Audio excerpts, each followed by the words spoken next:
Hello, the purpose of this video is to highlight in Odoo 19 a new functionality or feature called the Prices tab that replaces the use of the price lists smart button. So let me go ahead and highlight what I'm talking about.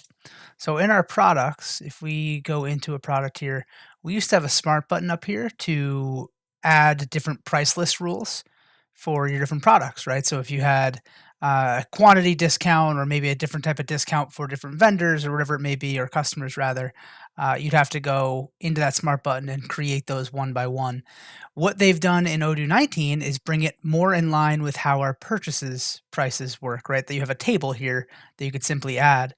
So in our prices tab, which is now new, you can see that we have our price lists where you can simply add the different pricing structures that you want, right? So if we're having a Christmas promotion or a holiday promotion, I could say if you're buying uh, five of them, you're going to actually get these for 250, right? Or whatever it may be.